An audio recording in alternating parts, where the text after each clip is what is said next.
नामावली का जब गान करते हैं तो शिल्पिल्ले बाई का स्मरण आता है उसमें। सुत बिस दियो पूज शिल्पिल्ले भक्ति रशीली पाई। देखो कितना विश्वास होता है भक्त को, कैसा वो श्रद्धावान होता है।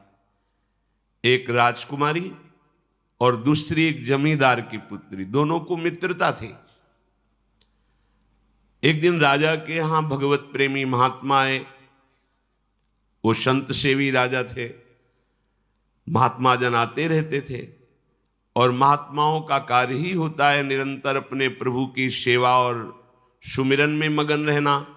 सेवा सुमिरन ये बहुत बड़ी सामर्थ्य है। अगर हम हर समय सेवा और सुमिरन में रहें तो कभी कोई माया प्रपंच हमें परास्त नहीं कर सकता। जहां हम सेवा सुमिरन से अलग हुए वहीं माया का प्रभाव पड़ता है।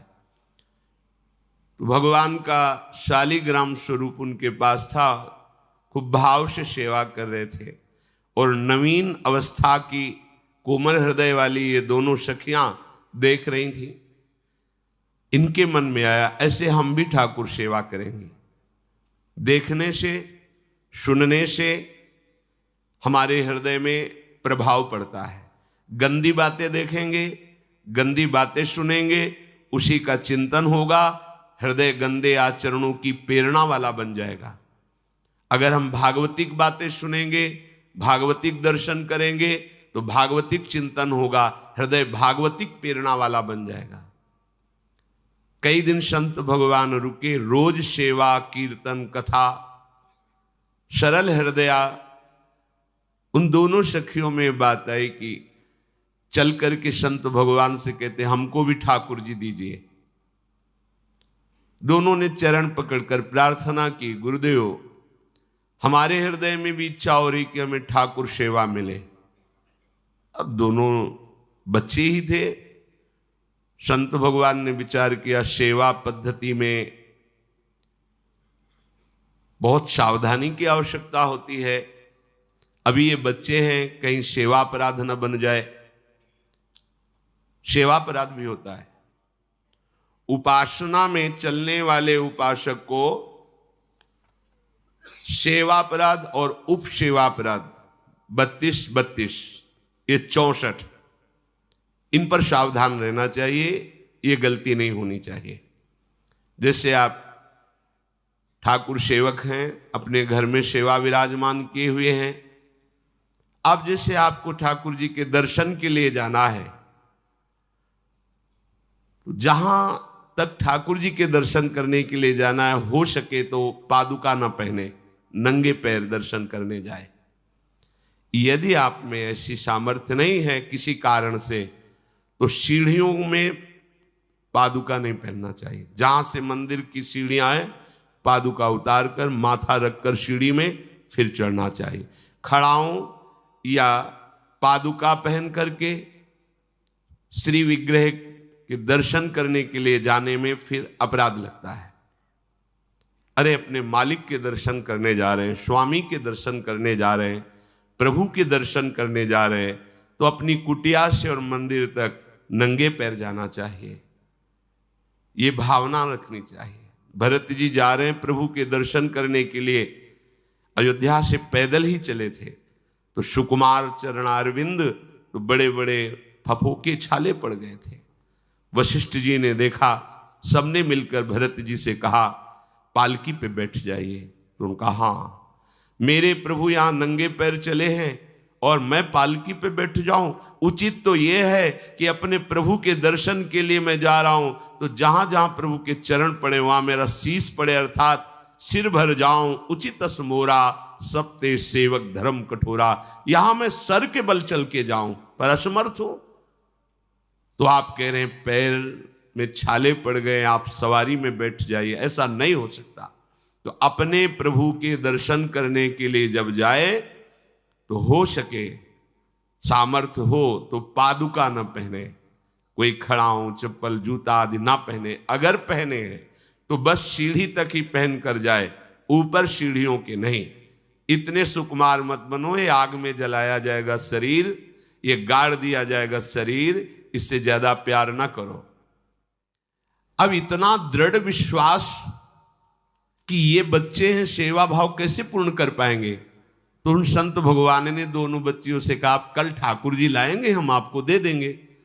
तो गांव में घूमे तो आसपास गोले गोले से पत्थर मिले, पत्थर लाए 2 और कहा कि ये लो तुम्हारे ठाकुर जी हैं। दोनों को दिया। देखो गुरु वचनों पर और गुरु प्रदत्त सेवा वस्तु पर कितना भाव होना चाहिए। उन्होंने दृढ़ विश्वास किया कि मुझे भगवान गुरुदेव ने दिया, ये भगवान है मेरे। दोनों ने अपने हृदय से लगाया। अब एक जमींदार की पुत्री थी, एक राजकुमारी, स्वर्ण के सिंहासन में, और उनका नाम रखा सिलपिल्ले ठाकुर। सिल मतलब पत्थर, तो उनका तुम्हारे ठाकुर का नाम सिलपिल्ले गोविंद है। दोनों सिंहासन पर रखकर आराधना करती। भाव प्रतिपल बढ़ता गया, नाम निरंतर जप। गुरु प्रदत्त ठाकुर पर विशेष चमत्कार हृदय में प्रकट होता है यदि उन्हीं की नियमावली से चलो। अपने मन से बाजार से खरीद लाए, विराजमान किए हैं, कभी सेवा की कभी नहीं की, वो भी अच्छा है, कम से कम भागवतिक भाव तो है। लेकिन सिद्धि जो प्राप्त होती है वो गुरु कृपा से, गुरु प्रदत्त ठाकुर से। जैसे धन्ना जी को भांग के बट्टे में ठाकुर जी प्रकाशित हो गए, गुरु प्रदत्त। अब ये सखियां जब बड़ी हुई तो इनके ब्याह की बात हुई। तो जो राजकुमारी थी उनका राजकुमार से किसी से ब्याह तय हुआ, ब्याह हो गया। अपने माता पिता से जब विदाई ली तो अपने ठाकुर जी को जो सिंहासन में थे, सिंहासन से एक सुंदर पेटी में से और गोद में रखकर, और अंदर ही अंदर जल रही है कि प्रभु मैंने प्रीतम आपको माना है, संसार के व्यवहार में ये प्रीतम बना हुआ है, पर प्रभु हमारे प्रीतम 2 नहीं हो सकते, हमने हृदय से आपको माना। इसी विचार में वो बड़ी उदास है।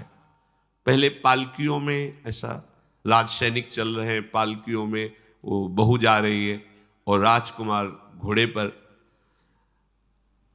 राजकुमार बार बार पालकी के समीप जाता, दर्शन करने की इच्छा होती है ना, तो उदास देखता, मन में बड़ी गिलानी हुई। उसने कहा, एक नदी थी, उसने कहा यहां हम थोड़ी देर विश्राम करना चाहते हैं, राजकुमारी की पालकी रखी जाए और सैनिक दूर खड़े हो। तो राजकुमार वैसे ही आज्ञा हुई। तो बात करना चाहते हैं पर वो ना देखती है और ना बात करती है। और इतना सुंदर रूप, क्योंकि ब्रह्मचारिणी और भगवत आराधना। अब उसके हृदय में जलन हुई कि ऐसा क्या है जो हमसे बात नहीं कर रही। बस बार बार ऐसे पिटारी खोल के ऐसे ठाकुर जी को देखती। नाम जप और सेवा के प्रभाव से वो सिल नहीं रह गया था, वहां उसको सांवरे श्याम सुंदर की झांकी मिलती थी। जब अपने शिलपिल्ले ठाकुर जी को देखती तो ललित त्रिभंगी श्री लालजू महाराज श्याम सुंदर दिखाए, अत्यंत आसक्ति। गुरु प्रदत्त किसी भी शब्द में, किसी भी वस्तु में दिव्यता होती है, बस हमारी भावना होनी चाहिए। अरे बोले ये हम नहीं दे सकते, ये गुरु प्रदत्त है, नहीं हम प्राण दे सकते हैं, लेकिन ये नहीं। जिसका गुरु वचन पर, गुरु प्रदत्त वस्तु पर, गुरु प्रदत्त ठाकुर पर दृढ़ निष्ठा हो गई, वही सिद्ध हो जाता है। अब उसने समझ लिया कि पिटारी में जो कुछ है यही हमारे और राजकुमारी के बीच में बाधा है। 2-4 दासियों को बुलाया और कहा इनको बातों में उलझाओ, पिटारी पीछे हमें दो। और प्रवीण दासियां उनको विनोद भाषा में, हंसी मजाक में बात, लेकिन वो उदासीन। धीरे से गोद में पेटी थी, ले ली, हम लिए हुए हैं, आप बातचीत में सारा, और पेटी उनको दे दी। राजकुमार ने राजकुमारी से कहा यही पेटी तो हमारे आपके बीच में बात, फेंक दी नदी में। अब तो जो उसके हृदय में पीड़ा हुई, भारी व्याकुलता। अब राजकुमार सैनिकों के साथ तुरंत पालकी उठवाई, महल ले गया। पर वो आसक्त है, इतनी सुंदर राजकुमारी, क्योंकि भागवतिक तेज से संपन्न में आकर्षण होता है। राजकुमारी ने कहा, यदि हमारे ठाकुर नहीं तो मैं नहीं। आज से अन्न जल त्याग, प्राण त्याग दूंगी अगर हमारे ठाकुर जी हमारे समीप नहीं तो। आज से अब एक बूंद पा कैसे पिए? अपने ठाकुर को भोग लगा के पाला है और ठाकुर जी फेंक दिए गए। भारी व्याकुलता, जैसे मीरा जी कहते, दृश्य बिन दुख न लागे नैन, न रात में नींद है न दिन में अन्न जल है, व्याकुलता। अब भयभीत हो गया राजकुमार। पूरा महल इस विषाद से हो गया कि अगर नवीन राजकुमारी प्राण त्याग देती है तो क्या होगा लोक समाज में। ये अभी नवीन राजकुमारी गई, ये लोग ऐसे निर्दयी हैं कि ऐसा व्यवहार किया कि उसने प्राण त्याग दिया। राजकुमार घुटने में आ गया। घुटने टेक कर राजकुमारी से कहा, मैं तुम्हें दुखी नहीं करना चाहता, पर मैं तुमको छोड़ भी नहीं सकता। अब हमें आप वो उपाय बताओ जिससे आप मुस्कुरा दो, आप प्रसन्न हो जाओ। तो उनका, हम अपने ठाकुर के बिना जीवित नहीं रह सकती। यदि आप हमें जीवित देखना चाहते तो हमारे ठाकुर जी ला के दो। ठाकुर जी को नदी में फेंक दिया था।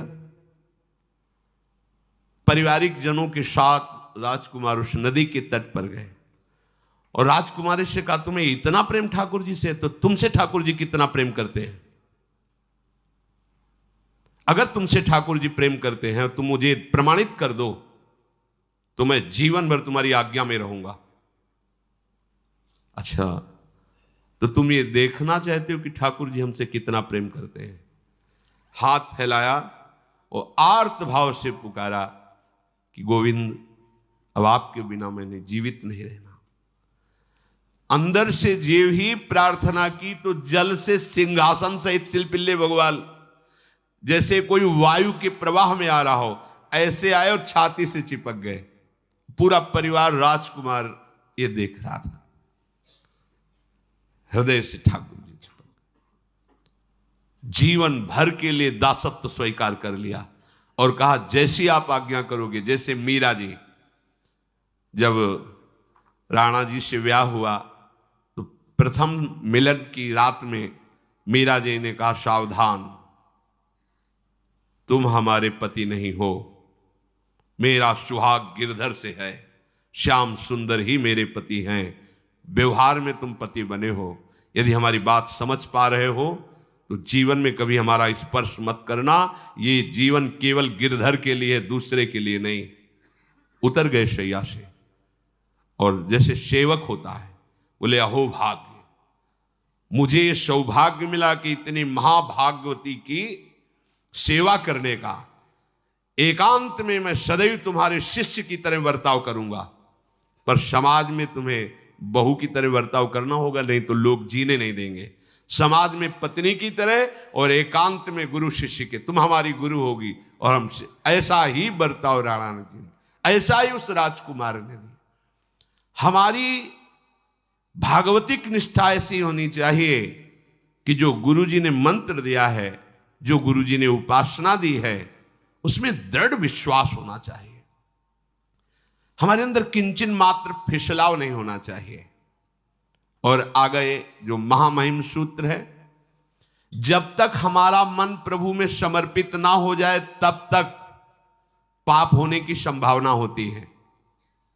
बड़े बड़ों से चूक हो जाती है। इसमें यह नहीं कहा जा सकता कि हम इतने वर्ष से साधन में लगे, हमसे चूक नहीं होगी, ये तो भूल जाना।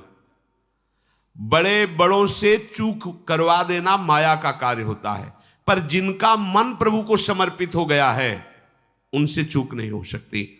इसलिए जो अगला सूत्र वर्णन किया कि जितने भी पापाचरण होते हैं वो सब मेरे से होते हैं, ऐसा उपासक दृढ़ निश्चय करे। ऐसा नहीं कि पापाचरण भगवान से, भगवान करा रहे हैं। जिन लोगों का एक प्रश्न होता है कि जब सब कुछ भगवान करा रहे हैं, भगवान की इच्छा के बिना पत्ता भी नहीं हिलता, तो जो हम पापाचरण, गलत आचरण, वो भी तो भगवान ही करा रहे हैं। इस विषय को समझना है। आज के समाज का जो मानसिक स्तर है, जब हम त्याग की बात करते हैं कि गंदे आचरण नहीं करने चाहिए, तो जो समझाया जाता है और जो समझ है आज की आधुनिक, वो ये समझ है कुछ ऐसे जनों ने ये निर्धारित भी किया है कि बहुत भोग कर लेने पर फिर समाधि की प्राप्ति होती है। अगर ऐसा होता तो लाखों लोग समाधि को प्राप्त होते, लाखों लोग बिना साधना के। क्यों? बचपन से लेकर के पूरे जीवन तक भोग ही भोग रहे, सब समाधि में पहुंच जाते। प्रायः सबके दिमाग में बात बैठी है कि अगर हम भोग ले तो हम मन को समझा सकते हैं, लेकिन आप बात अनुभव की समझ लीजिए कि आप भोगने के लिए जो ही गए तो मन के गुलाम बन करके गया, वो कभी तुम्हें मुक्त होने का अवसर नहीं देगा। और आज तक किसी ने भी ऐसा नहीं कहा भोग भोगने के बाद कि आज के बाद मैं प्रण करता हूं, मैंने जान लिया कि इसमें सुख नहीं है, आज के बाद कभी भोग नहीं भोगूंगा। कभी किसी ने नहीं कहा। सबको इस दलदल में गिरने के बाद सदगुरु या भगवान ने ही निकाला है, स्वयं आज तक कोई निकल नहीं पाया, कोई नहीं निकल पाया। ये ऐसा दलदल है। पर लोगों की भ्रांति रहती है कि ये जो मेरा मन जिन भोगों के लिए लालायित हो रहा है, उन भोगों को खूब भोगूं, फिर बाद में अनुभव जब हो जाएगा तब हम इनका त्याग करके फिर भजन मार्ग में चलेंगे। जो भजन मार्ग में चलते हैं उनके मन में भी लगा रहता है कि अगर एक बार भोग लूं तो मन को समझा तो सकता हूं। यह है आधुनिक सोच, यह है हमारे मानसिक सोच का स्तर। सब लोग देख लीजिए। अब भागवतिक सोच और शास्त्र सिद्धांत का जो मत है वो ये है, ये डंके की चोट से गाया गया है और इसी मार्ग में चल करके समाधि को प्राप्त हुए महापुरुष। एक भी कोई ऐसा समाधिस्थ महापुरुष बता दिया जाए विश्व में जिसने भोगों के भोगने के बाद समाधि को प्राप्त हुआ हो। जैसे हम भोजन कर लेते हैं तो लगता है अब कुछ नहीं, लेकिन 6 घंटे व्यतीत होते होते पर्चा बन जाएगा कि ये चीज फिर चाहिए खाने को। ऐसे ही कोई भोग भोगने के बाद कुछ क्षण के लिए उससे विरति हो जाती है, ठीक है, लेकिन फिर कुछ मिनट होने के बाद फिर नई स्फुरना, नया संकल्प, नई क्रिया, नई भोग वासना सब हृदय में देख लो। इसके लिए किसी और से सलाह लेने की जरूरत नहीं। इसलिए ये जो संतों का मत है, शास्त्र का मत है कि भोगों के भोगने से भोग वासना दृढ़ होती है, कामना बढ़ती है, ना कि शांति मिलती है। लेकिन आधुनिकता में भोगों को भोगने से शांति मिलती है, ऐसी धारणा बनी हुई है और ये गलत है। और ये इतनी गलत हो जाती है कि हम हत्या करने लगते हैं, हिंसा करने लगते हैं, पूज्य जनों के साथ दुर्व्यवहार करने लगते हैं। आज तक भोगों में इति नहीं हुई। देवयानी जी भगवान शुक्राचार्य जी की पुत्री हैं। वो इतनी सुंदर हैं कि कोई अप्सरा भी उनसे होड़ नहीं कर सकती, क्योंकि भगवान शुक्राचार्य की पुत्री जितेंद्री, पवित्र, भगवद आराधन संपन्न। बड़ा प्रसंग है, उसको ना लेते हुए हम सारांश में बता रहे। वृषपर्वा की पुत्री शर्मिष्ठा, ये असुर राजकुमारी हैं, दैत्यराज वृषपर्वा, उनकी पुत्री शर्मिष्ठा, और दैत्य गुरु भगवान शुक्राचार्य उनकी पुत्री देवयानी बड़े समाज के साथ जंगल में गई हुई थी। एक बड़ा दिव्य सरोवर था, तुलसी में सब राजकुमारियां स्नान कर रही थी। अचानक वहां से कोई महात्मा निकले तो जल्दी में सबने वस्त्र धारण किए, तो शर्मिष्ठा के वस्त्र देवयानी ने और देवयानी के वस्त्र शर्मिष्ठा, वो महात्मा निकल गए। वहां कोई उनको टिकना तो था नहीं। देवयानी ने देखा कि मेरे पवित्र वस्त्र, देवयानी ने वस्त्र धारण नहीं किया शर्मिष्ठा के। जब महात्मा चले तो देखा कि हमारे वस्त्र ये राजपुत्री शर्मिष्ठा धारण किए।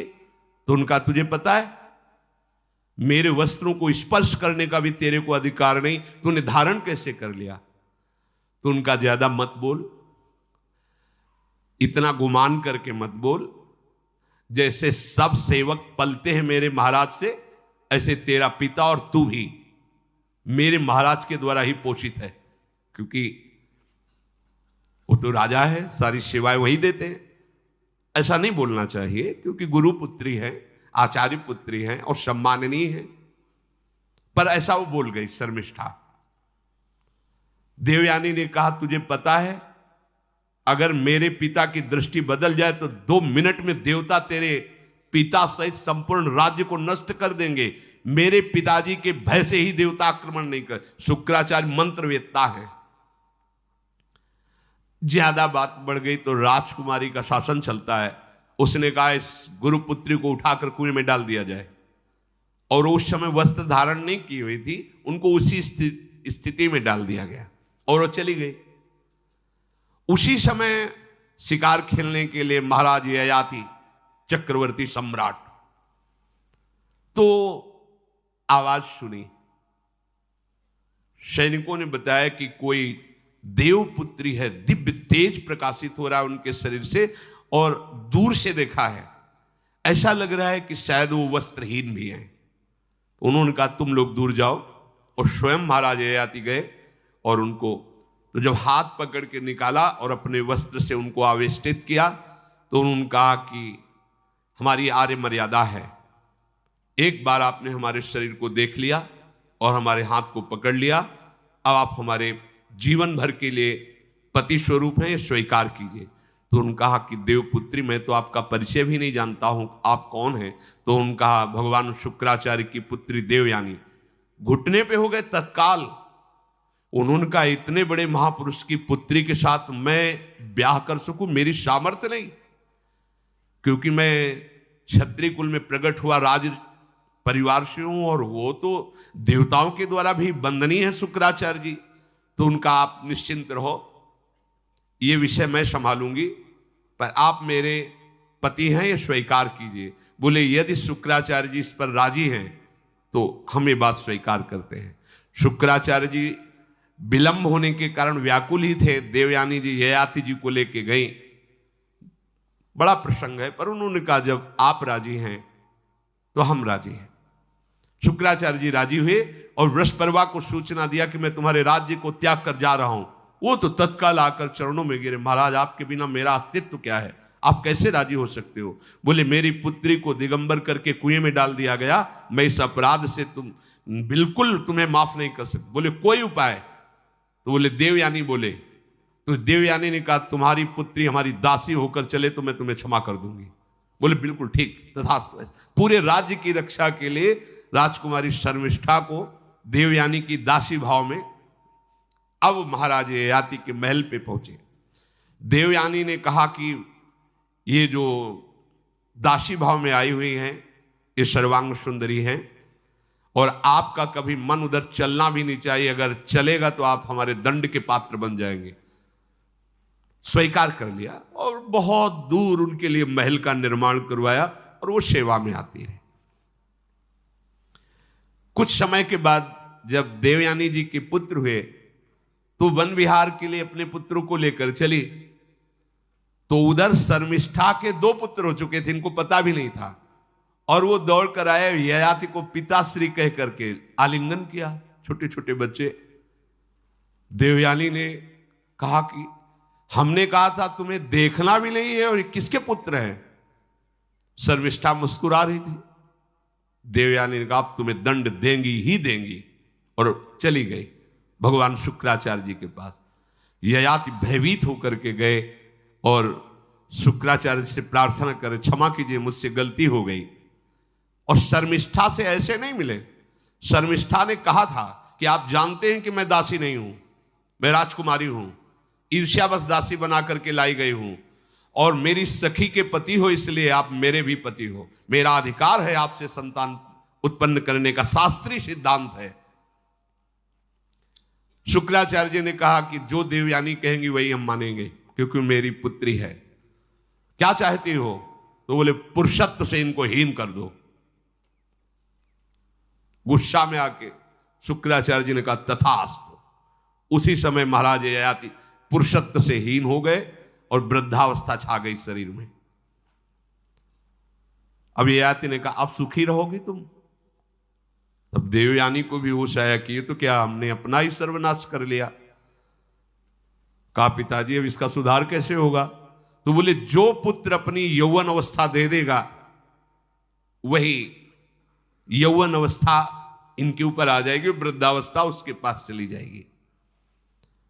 महाराज ययाति ने अपने बड़े पुत्र यदु जी से कहा, तो उन्होंने कहा इसका प्रयोग कहां होगा? मां के साथ कदापि नहीं। मेरी यौवन अवस्था का प्रयोग मेरी मां के साथ कदापि नहीं, क्योंकि वो बड़े ज्ञानी महात्मा, इन्हीं के वंश में भगवान श्री कृष्ण का प्रादुर्भाव हुआ, इसलिए यदुवंशी कहे गए। सबसे छोटे, शायद उनका नाम पुरु ऐसा कुछ, उन्होंने कहा यह जीवन पिता का दिया हुआ है, इस पर पूरा अधिकार है, आप स्वीकार कीजिए। तत्काल वो वृद्ध हो गए, वो जवान हो गए। कई हजार वर्ष तक उन्होंने अपने पुत्र की आयु का विषयों में सेवन किया।